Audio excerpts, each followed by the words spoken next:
So let's start with the rapid fire round. The first question is, at what age do you want to retire? On the other side, I love what I do. So I expect that even retired, I will continue linked to technology somehow. How long does it take you to get ready in the mornings? Not much. I do running just when I wake up. Most embarrassing moment of your life? There are many, but most of them are in the personal life more than in the professional one. Favorite color? Blue and red for Barcelona. What time of day are you most inspired? What time of the day? Mornings and evenings. How many hours of sleep can you survive on? Between 6 and 7. Fill in the blank. An upcoming finance trend is blank. Generative AI. The city in which the best kiss of your life happened. Barcelona. Pick one, Mark Zuckerberg or Elon Musk. Wow, that's not easy. We'll take Elon.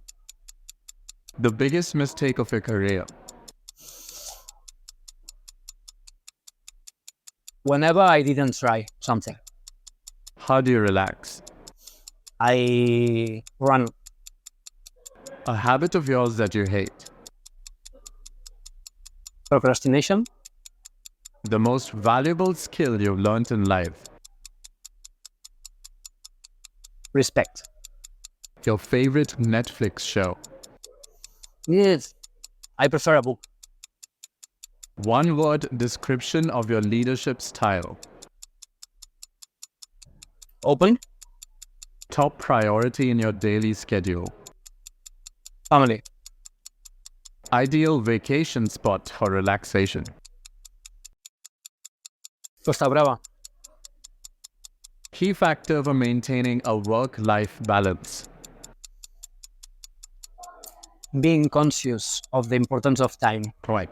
So that was the end of the rapid fire. This episode is sponsored by Outgrow.co, the world's first all-in-one interactive content builder. Use Outgrow to build quizzes, calculators, tests, polls, forms, contests, and chatbots to generate leads and keep your audience engaged. Sign up for a free trial at https://outgrow.co. Now we can go on to the longer questions, which you can answer with as much time and ease as you like. Totally.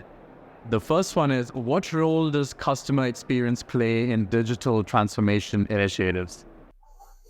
It plays a crucial role. I mean, no matter what transformational initiative you are working on, it has to be used by a client. It doesn't matter if it's a final client, an employee, whoever.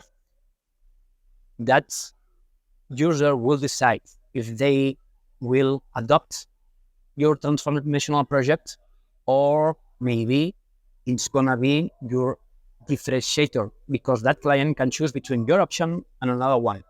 So whatever change, whatever transformational project you are working on, the most relevant thing will be how it will be accepted by the client. So it's absolutely key. And so can you share some memorable example where improving customer experience significantly impacted any of your clients' businesses? Yes. We work quite a lot. I've worked in my life in public sector and banking sector. In both of them, having little changes on that client experience can have a huge change. And we have quite a lot of examples of the only idea of being able to measure that experience, and this is something that not everyone is doing, gives you the capability to improve. What you cannot measure, you cannot improve it. And for me, that was a big learning at the beginning of my career. So when it comes to defining and executing IT strategies, for large companies. How do you usually approach that?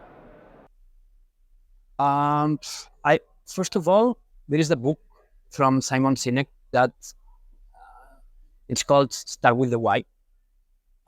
When defining those kind of big transformational projects, when defining strategies, you need to start with the why. You need to work together with the client to understand why, not what they want to do, but what's the reason behind that change. No single transformational project or strategy can be executed from the outside of the company. So co-creation of that strategy, co-execution of that strategy in a collaborative model, in a partnership model is absolutely key. Otherwise, it won't work. It simply won't work. And so how do you go about defining this why? What do you do with the customer to find this out? I think the most basic skill of any consultant, and I consider myself a consultant, is asking questions. There are many people who try to show they know a lot of things. But the most basic skill and the most important skill is asking the proper questions in order to make the customer think, but also in order to get that information you need to work with them. And this is how I get the why. Working with the client and asking a lot of questions. So in the rapid fire, you mentioned that Gen AI is going to be the next financial trend. How do you foresee the role or impact of AI in the financial services transformation as the industry? It's going to be huge. I mean, the impact of AI, not only in banking, but in other sectors, it's going to be very, very big. We have seen only the very first step. We have a baby in our hands that will have to grow up. But we can see the potential in creating new business models, in creating new revenue streams, in reducing the operative costs, in at least changing even the regulation we are working in. So the impact is going to be very strong, and we are just in the beginning. And how about AI influencing customer experience and personalization in the financial industry?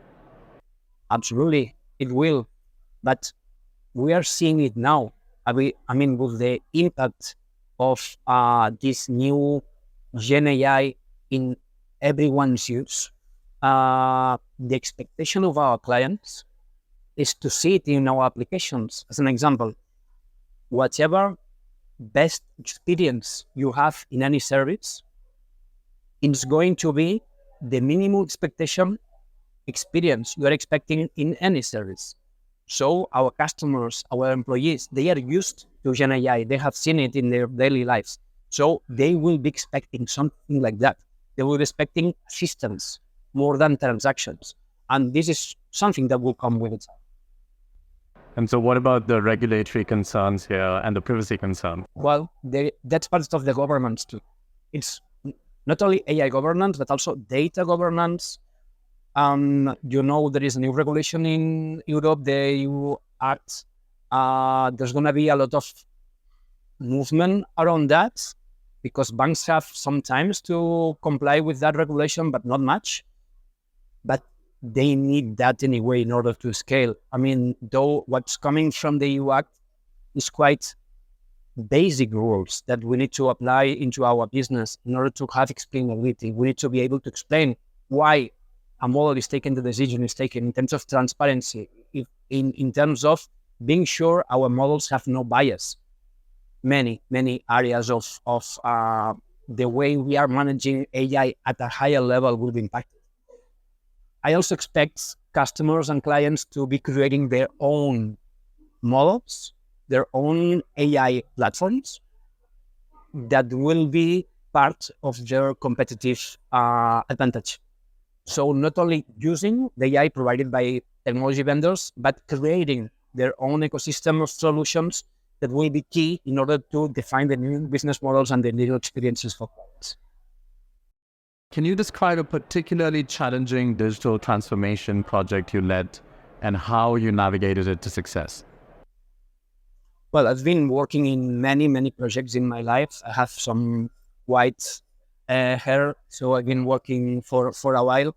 I've been working in public and banking projects, but when you manage one of these big projects, the most important thing is working on clients' goods. So understanding that we have a partnership, that our success depends on client success.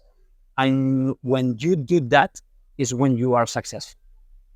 And what were like the main obstacles you faced in one of these projects, if you can elaborate?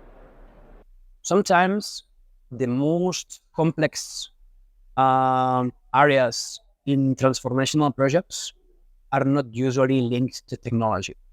They are linked to creating the new operating models, to the new organization in the client, aligning the expectations and the objectives of the different stakeholders. So having that in mind, understanding that our project is not a technical project only, but it has a much bigger picture, is key in order to be successful in any transformational project. So what strategies besides this do you employ to manage and align these expectations of various stakeholders in large-scale IT projects? Pues as I mentioned before, co-creating with them, sitting down with them, understanding not only the why for the big project, but also the why of every single stakeholder. Sometimes even we have a very big program with very clear defined objectives for it, then you have the other objectives. Every single stakeholder has its own, and those objectives are linked or aligned with that objective of the big program, or maybe not, but you need to learn, you need to understand the objectives and make it possible and have a strategy on how to work with those stakeholders so to make the program be successful. That's the only way. You need to understand them. So what are the main challenges the companies, especially in the banking industry, are facing to adopt AI? I think the main challenge is deploying it at the scale. So most of clients have been executing POCs, and generative AI is useful and fun when you have to build an email and build a PowerPoint, something like that. The challenge now is to bring it to the real processes that need to be executed many, many times a day. For that, you need to have your AI governance, meaning that you will leave AI to take some decisions on the daily basis. For example, it will decide if you will get a credit or not, and that decision can have a huge impact on your life. So we need to have that AI governance that is able to provide AI ethics. In IBM, we have been working with AI for a long time. You may remember Watson. We've been working with foundational models for many years before GPT appeared.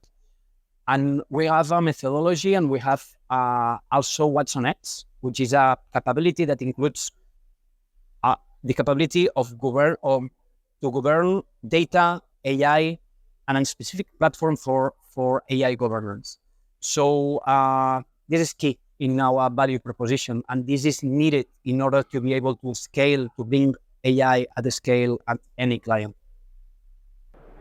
So let's go on to a lighter question now. What does a typical day at IBM look like? You wake up in the morning and then?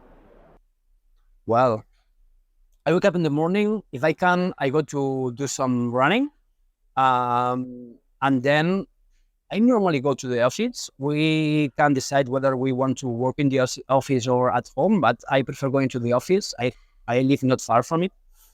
And I would say that in my case, that I am a client-facing person, to be as close as possible to the client. So most of my agenda tries to be having meetings with the client, working with them. That's key in order to have that level of trust and confidence that gives you the opportunity of providing those questions.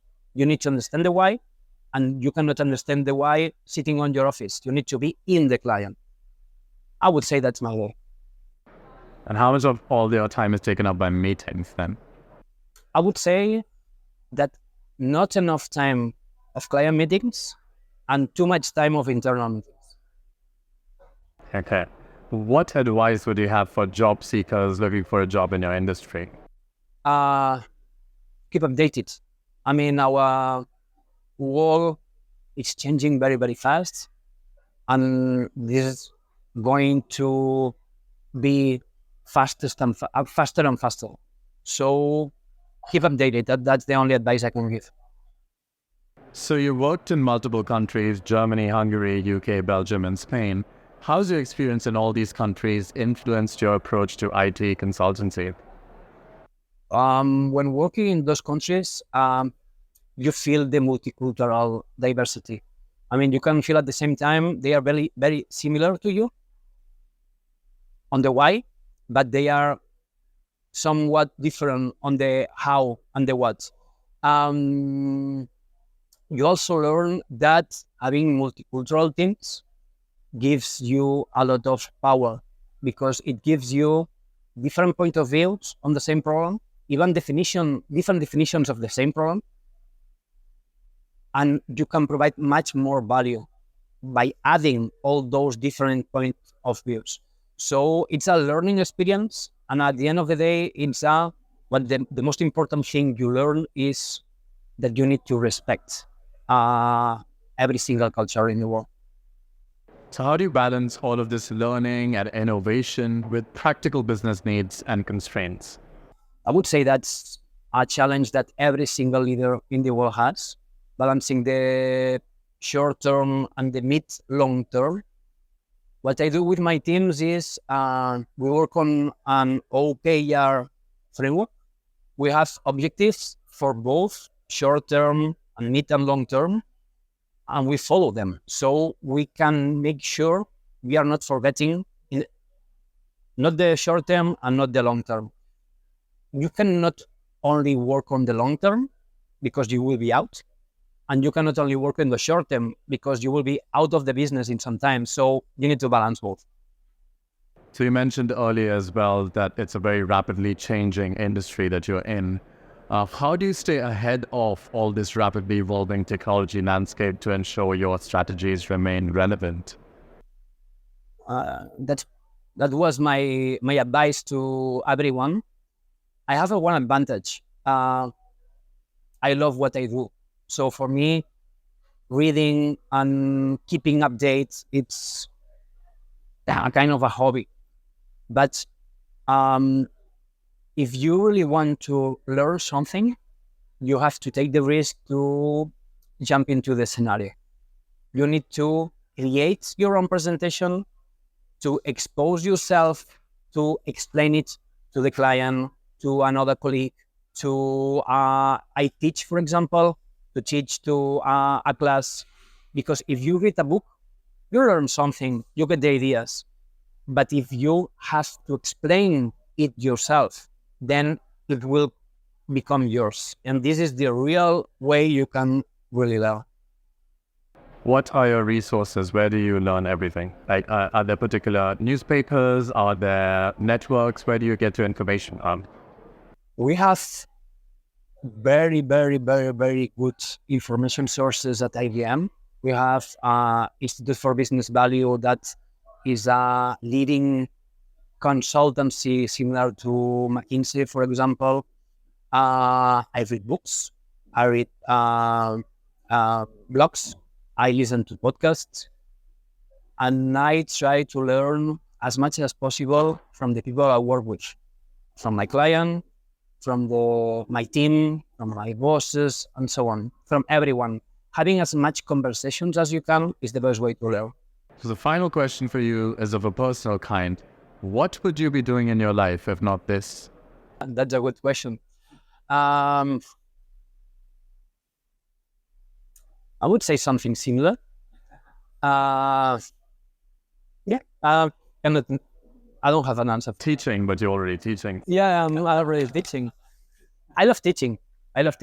But I don't have a clear answer for that. Maybe teaching is my B plan. I am Marc Minguella. I'm the Elite Account Partner in IBM Consulting. Catch me on the Technologist of the Month show.